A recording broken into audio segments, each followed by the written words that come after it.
generation, which is really one of the challenges that we have. You know, usually in a small place, because I have to share that I grew up, let's say I'm a child of they weren't called OFWs then, you know. Way before, in the 70s or 60s, my father was already out of the country working. And so I grew up in a country where there was still no embassy yet. I'm sure I know many of you how you feel. And we were there even before the establishment of the embassy. So we know what it was like when there was just a few people. So you were all together, you were united, and then as the community grew, then that's where the groups started coming out. You know? So we had regional affiliations and everything. But when it always comes to Independence Day, we would all be together because why? We all identify as Filipinos. And hopefully, I know many of you are already permanent residents or tax citizens of your host countries.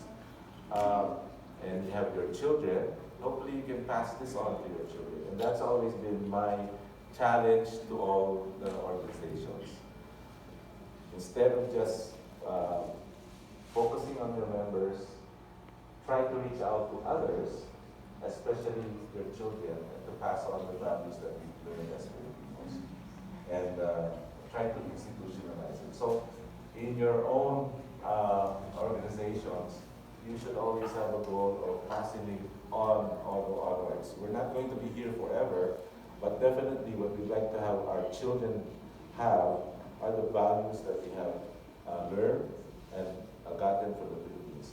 And if I may just cite, you know, Bayanihan are some of the values that we have. Malasakit, as well as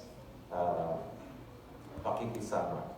These are the things that we have all learned as we've grown up in the Philippines, and we know what it means. But the challenge is for you to teach these values to the next generation who will carry on your work, who will be part of your organization, or who will do the work of your organization long after you're all gone. And then at least what you have is you have your legacy of enriching not only their lives, but also the people that we are staying with. You know, like here in Cyprus, I'm sure they welcome us because we have a common faith, and we also enrich their culture by showing them how we dress, you know, and how we prepare our food. I don't know if you have our food. Right now we're having a food festival. Our honorary consul in Malacca is having this food festival in Malacca, and hopefully you get to try Filipino food. And at the same time, we also get enriched by their culture. And we all know it's not easy. It's not difficult. What I mean is that it's not difficult adjusting here because the food that they like, they also like. One of the things I can say, because I've been assigned to the Middle East, is you can find pork here easily, right? So, but if you came from the Middle East, you won't find pork that easy. Now, earlier, there were calls for a united voice. Of course, we hear you, we hear what your concerns are, and like anyone else, when it comes to negotiations, it takes two to tango. So while we may push for our own solutions, especially the social security aspects here, and we are, of course, trying to put that in our agenda. It always helps that what we would call, we activate our own networks, you know, for it. And what do I mean? This is the soft power that we have. Many of our colleagues at Bayanihan also work with very prominent have very prominent employers, and it's through them that they can make let's say a follow-up, saying, hey, you know, I talked to my ambassador and he said, hey, I met your boss and everything, and then he mentioned that he was trying to take up the Social Security. Maybe you can put that on your agenda, right? So it's always good, just because you're working for a promising employer, it doesn't mean that you have to rely on government alone. You can influence actually the outcome or the speed of the resolution. So, hindi lang kami dapat ang kasama nyo, but if you want to work for it, may mga kasama tayo na nagtatrabaho sa mga malalaking tao at sila ang makakatulong din para makulit yung kulit nila yung mga na konti. Ano na, o lambihin nila, ako'y paalis na. I know the Social Security is a very, let's say, relevant issue for us because we have an aging work population here among the Filipino communities. Not only here in Cyprus, but it's also in Greece that we come to. So, with that, hopefully we can all work together. We'll give you an update and hopefully huwag din kayo magsasawa na mamulit sa amin at hindi kami magsasawa makikinig sa inyo. Sometimes things do work slowly for government. I'm sure colleagues in government know that. Even though you want to speed things up, there are some other things that we have to consider. But definitely things will get resolved. And with that, I hope to continue collaborating with Enfid, not only here, but also with my colleagues in the rest of the world. And with that, thank you very much.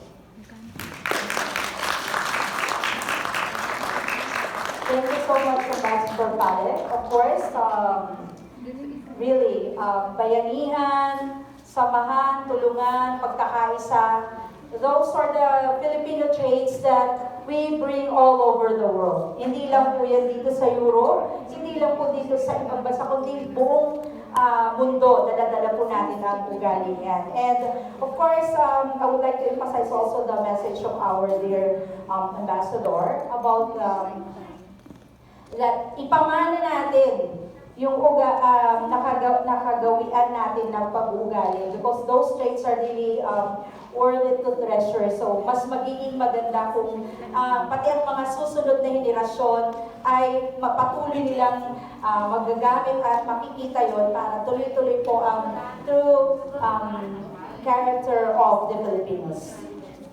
Okay, so may I request our Chairman Esther Betty to be on the middle, together with His Excellency Ambassador Palek. And may I request Mr. Estelios? Yes. Okay, to give, again. Okay.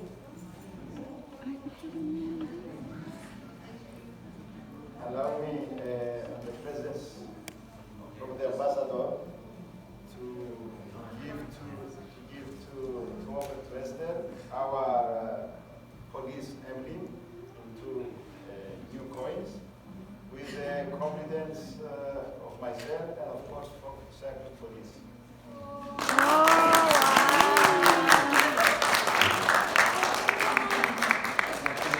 Thank you so much. Oh, speechless. For the first time.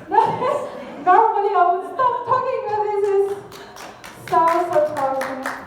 Thank you so much. I know during the last 2 years, most especially during the pandemic, when the lockdown just started and everything was very, very difficult. We could not go out to go and give relief to not only the Filipinos, but to other nationalities. And where do I turn to ask for a favor to let us go around driving? Of course, our Chief of Police. I have asked him to give us special permission to go around because during the first 3 months of the lockdown, it was very difficult, it was very strict, nobody could go out, and here, the first Sunday that we went around in Leader Street, she went back to her flat trembling, crying, because she was stopped by police twice in Leader Street. What are you doing here? And she was carrying foods to give to the Filipinos around town. And we, of course, mentioned your name, sir, and they let her go around. And thank you so much, of course, for the support that you have given to the Filipino community, but especially during those difficult times. And we hope that we can continue the good cooperation between our community and the Cyprus society. We really thank you from the bottom of our heart, from all the Filipinos here in Cyprus, for your support, for your cooperation towards our community. And in token of our gratitude, I would like to give you this.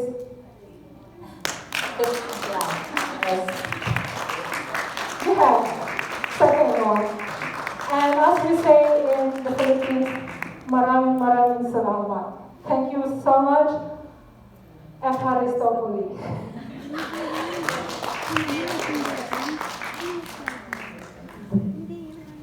Thank you all so much. Ayan, so si Manang Esther na speechless siya.